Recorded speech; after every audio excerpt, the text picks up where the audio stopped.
जी sir, बहुत बहुत धन्यवाद। जैसा आज दूसरे दिन महा अदालत का है, भारतीय जनता की महा अदालत, और हम लोग कल से ही लगे हुए हैं। दोनों मामले हैं, सुशांत जी का और सहारा का, और सौभाग्य हमें प्राप्त हुआ है कि इस महा अदालत में यहाँ आने का और अपनी बातों को रखने का। मैं अपने सभी साथियों के, वो जितने पीड़ित साथी हमारे पूरे देश के अंदर है, और जितने निवेशक है, एक एक निवेशक की तरफ से हम आपका आभार व्यक्त करते हैं। कल जो बात हो रही थी, कल की बातों को आगे बढ़ाते हुए आज हम आपको कुछ वीडियो वे दिखाना चाहते हैं जो आम इंसान की क्या, व्यक्ति कितना भी कठोर दिल रखता हो वो भी रोना शुरू कर दे। क्योंकि कल हमने जिक्र किया था कुछ वीडियो का, और सर मैं आपको बता दूं,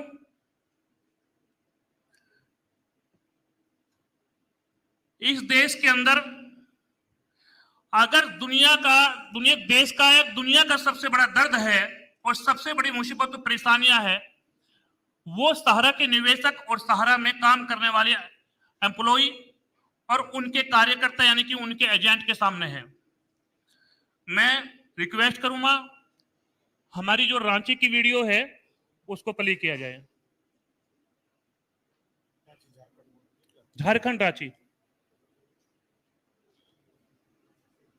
ये क्या बोलते हैं, कहीं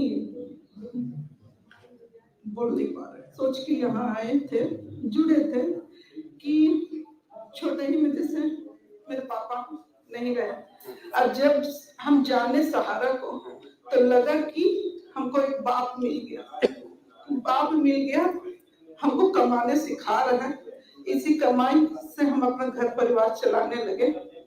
यही चलाते चलाते अब इतना विश्वास हो गया ना कि कोई भी सहारा के खिलाफ बोलता भी था तो लोग बोलते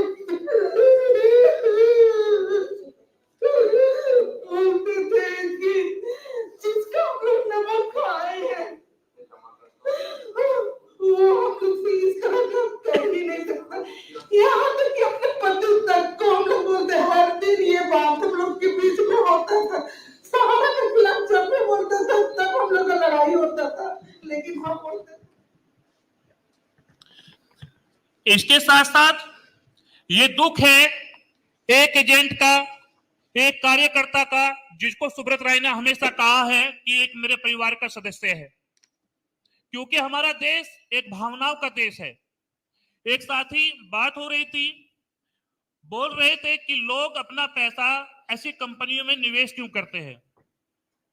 सहारा में 45 साल से उनका जो सिस्टम उन्होंने बनाया था, सहारा ने एक ऐसा सिस्टम बनाया था कि भारत माता की छवि और एक देशभक्ति का चोला ओढ़ हुए एक ऐसा मैनिपुलेट किया गया था जिसको हम कहा जा सकता है कि मार्केटिंग।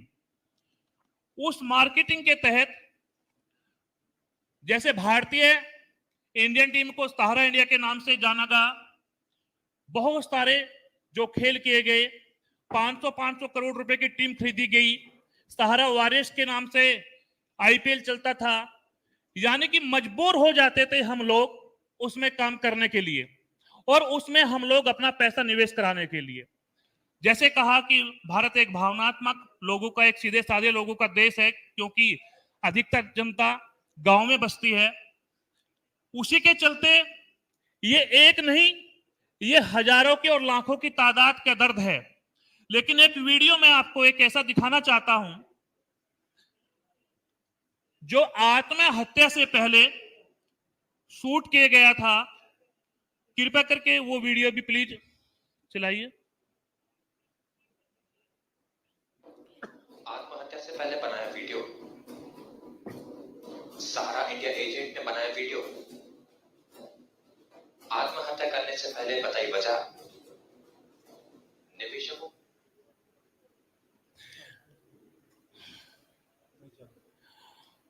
उसके बाद भी कई न्यूज अखबारों की कटिंग वगैरह है और एक कटिंग तो हमारे पास में इस तरह की है कि स्वयं कहा है उसने कि मैं सहारा इंडिया में काम करके पछताया, इससे पहले कुछ और काम मैंने कर लिया होता। बिल्कुल बिल्कुल सर, यही तो सर मैं कहने का एक तात्पर्य यहाँ ये भी है, ये दिखाने का था कि कितने बड़ी परेशानियां यहाँ पूरे देश के लोगों के सामने, लगभग 55 करोड़ लोगों के सामने आज परेशानियां आके खड़ी है।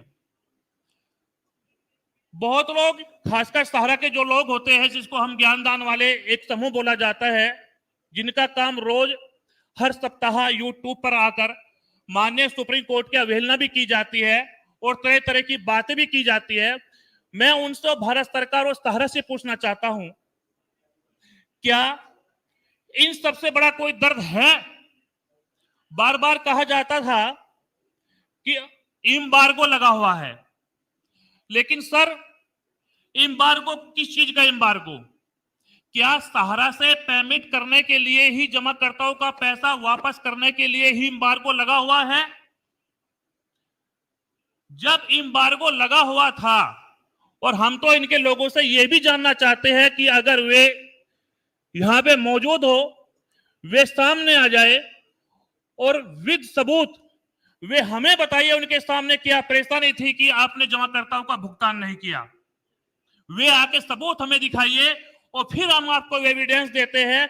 जो सुब्रत राय ने सुप्रीम कोर्ट की अवहेलना करते हुए इन चीजों को सबको आगे बढ़ाया और इतनी बड़ी परेशानियां हम सबके सामने आकर खड़ी कर दी। इसके साथ साथ हम एक चीज और कहना चाहते हैं इस मंच से, कभी भी किसी भी वक्त सहारा प्रबंधन, उनके लोग, उनके एडवोकेट, उनके प्रोफाइल एडवोकेट किसी भी मंच पर कभी भी हम लोगों को आमंत्रित कर सकते हैं, लेकिन सबूतों के साथ में, एविडेंस के साथ में हम 24 घंटे उनके साथ में डिबेट करने के लिए तैयार है। बहुत सही, यही एक्सपेक्टेड था आपसे। यस, आई रियली आप हेलो, थोड़ा आगे खींच सकते हैं सर जी। सर ने आज मेरे को अमेकस क्यूरी बनाया। मैं अवेकन इंडिया मूवमेंट से हूँ, एनएससी मेंबर हूँ। हमने काफ़ी कुछ काम किए हैं लास्ट 2 साल। तो यहाँ पर जो सहारा के व्यूअर्स हैं वो आपकी किस्सा समझ रहे हैं। हम चाहते हैं कि इस कोर्ट से सारा देश आपकी किस्सा समझे। तो कल आपने जो कुछ बोला, आपके जो व्यूअर्स है, आपके फॉलोअर्स, उन्होंने समझा। मैं भी पब्लिक में बैठा था और मैंने काफ़ी पब्लिक से बाद में बात किया, तो कोई आपका जो दर्द है या जो आपका इश्यू है वो समझ नहीं रहे। तो उसके लिए मैं कुछ क्वेश्चंस बनाया हूँ, कुछ क्वेश्चंस आपसे पूछना चाहता हूँ। yes.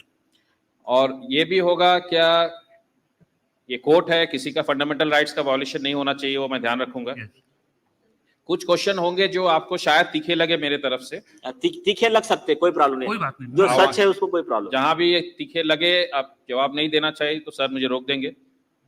और ये क्यों जरूरी है कि आपका जो दर्द है वो सारा देश जाने।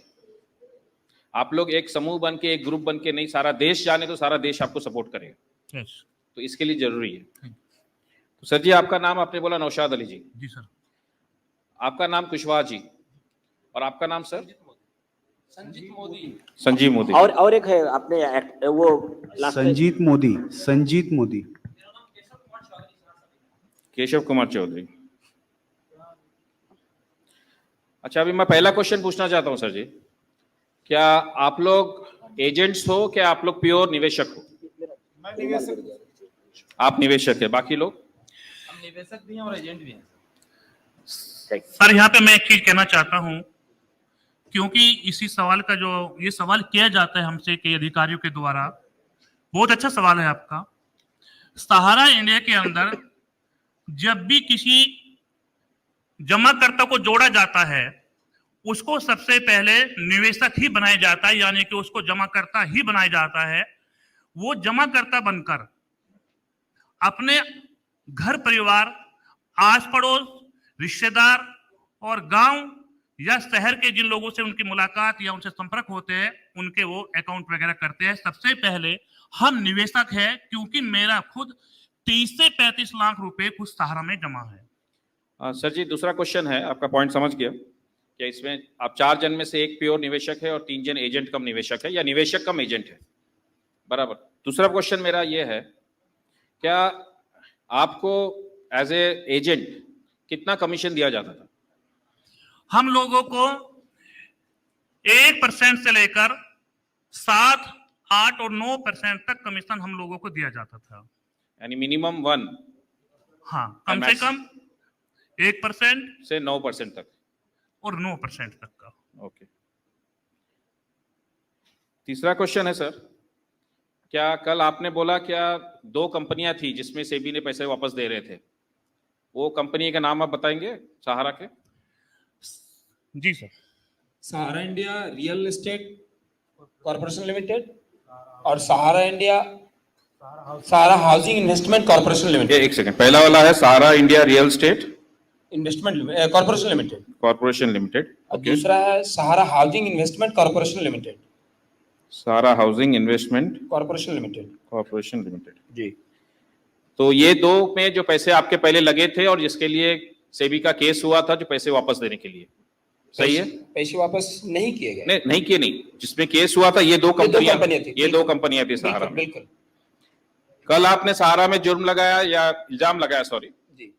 क्या आप लोग को भड़का के क्यूसॉप में पैसा इन्वेस्ट कराया गया? जी।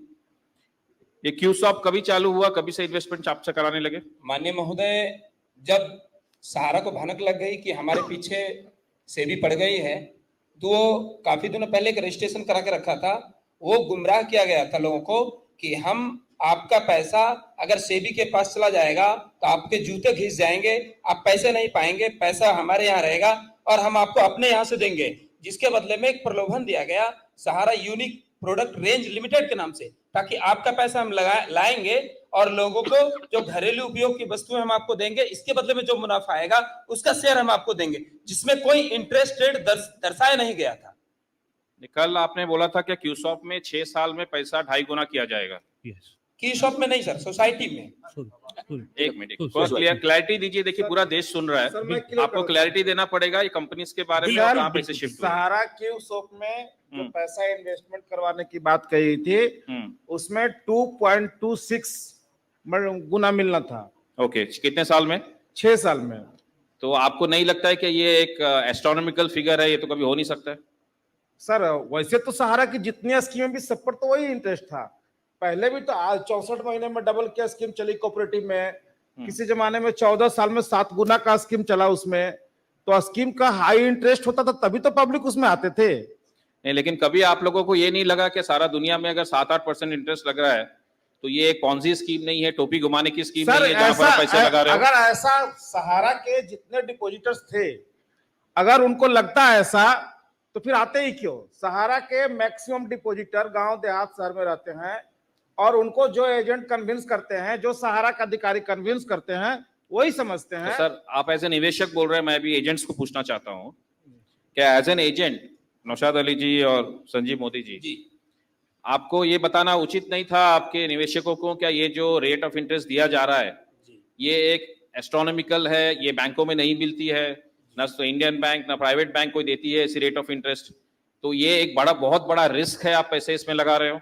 सर हमारी ओर से ग्राहकों को समझाया जाता था, कंपनी की ओर से कई तरह के ऐड दिखाए जाते थे और कंपनी के अधिकारी हमारे न कहने के बावजूद भी उनके घर पर जाते थे और उनको भ्रामक विज्ञापन, कई पुस्तकें छपवा कंपनी के अधिकारी तो आप है ना, अभी आपने बोला। नो सर, हम एक रिप्रेजेंटेटिव हैं, चूंकि हम एक अनएम्प्लॉयड व्यक्ति थे, हम एक रोजगार की तलाश थी, हम रोजगार के लिए वहां गए थे, लेकिन हम मजबूर होकर के, अब क्या था कि हमारा रिश्ता लोगों के साथ जुड़ चुका था, हमारे नहीं चाहने के बाद भी सहारा ने चुपके सहारा इंडिया का जो रियल एस्टेट और हाउसिंग इन्वेस्टमेंट का जो टोटल जितना भी बॉन्ड था उसको रातों रात उन्होंने क्यूसॉप में कन्वर्ट कर दिया, जिसकी हमारे पास प्रमाण भी है, हमें जमाकर्ताओं को पता भी नहीं है। एक मिनट, एक कॉमन मैन का एक जो उसका यह है, वन मिनट, तो जो मुझे क्या लगता है अंबर जी, पहली चीज सहारा एक बहुत बड़ी